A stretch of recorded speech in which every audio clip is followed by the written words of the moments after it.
Hello everyone, my name is Taylor Massey and I am a Health Services Administration student at Santa Fe College. This video briefing is an assignment for my quality management course, and I hope you find its content interesting as we discuss the importance of understanding quality and performance.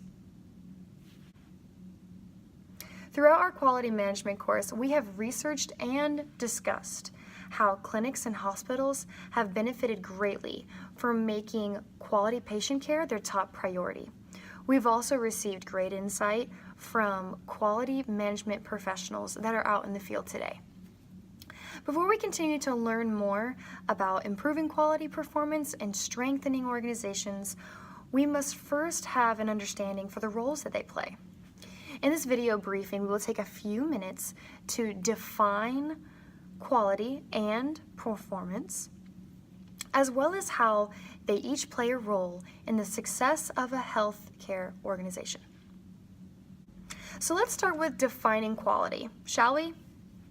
If I were to ask you to explain what you found the most valuable in a product or service, what would be at the top of the list?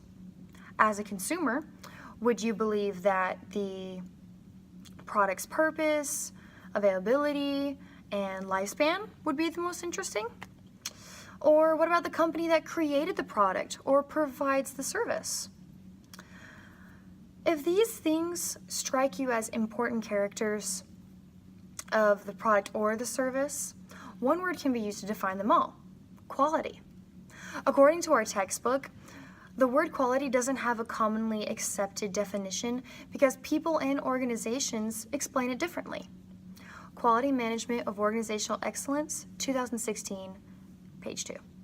However, the overall consensus agrees that in terms of customer service, quality is the dynamic state associated with products, processes, and environments that meet or exceed expectations and help produce superior value.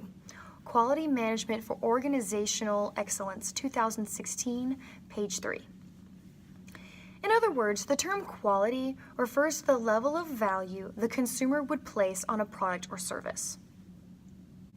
Now that we have a better understanding of what quality is, let's talk about defining performance. In regards to performance in the workplace, consumers essentially rank processes, people, products, and working environments. Quality Management for Organizational Excellence, 2016, page 79.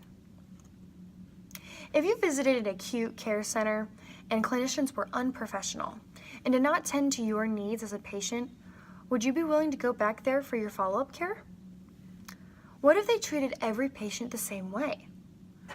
Would their business be successful for long? I don't think so. Because every business and organization is as good as the employees they hire, the performance of each employee is an extension of the organization itself. Therefore, if an acute facility hires employees who perform their jobs poorly, the organization will lose patients and business to other healthcare providers. In healthcare today, the transition from physician-based care to patient-centered care is happening rapidly.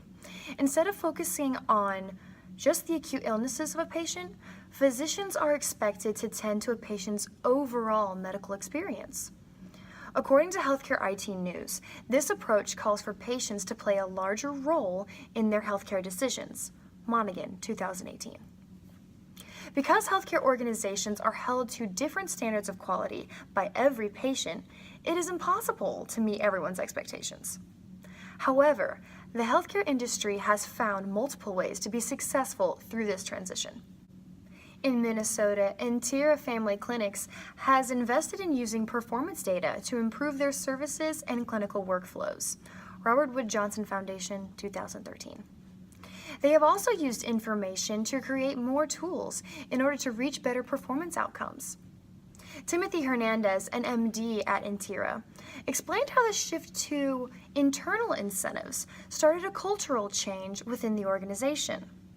By using the data they received from Minnesota Community Measurement, Entira Family Clinics has been able to improve their 6-month remission rates for depression, which are now 120% higher than the state average. Robert Wood Johnson Foundation, 2013. Another example of how the healthcare industry has incentivized improvements in quality and performance would involve the Malcolm Baldrige National Quality Award, or the MBNQA for short. In 1987, the U.S. Congress created this award to recognize pioneers in business and encourage excellence among other American organizations and companies. Practice Reports, 2009. In order to win the prestigious award given out by the president himself, a business must show excellence in the 7 quality and performance categories.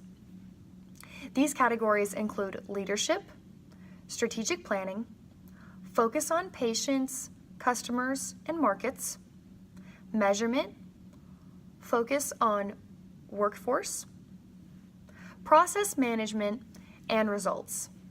Practice Reports, 2009. Each category highlights the framework every business must have to successfully achieve quality and excellence in their industries. Practice Reports, 2009. To summarize this video briefing, quality and performance improvements have become one of the biggest developments in the healthcare industry. Quality of care patients receive throughout their entire experience at a clinic or hospital can mean all the difference to their well-being. Because the quality and performance of each organization is constantly developing, performance data has played a key role in changing the way businesses operate internally.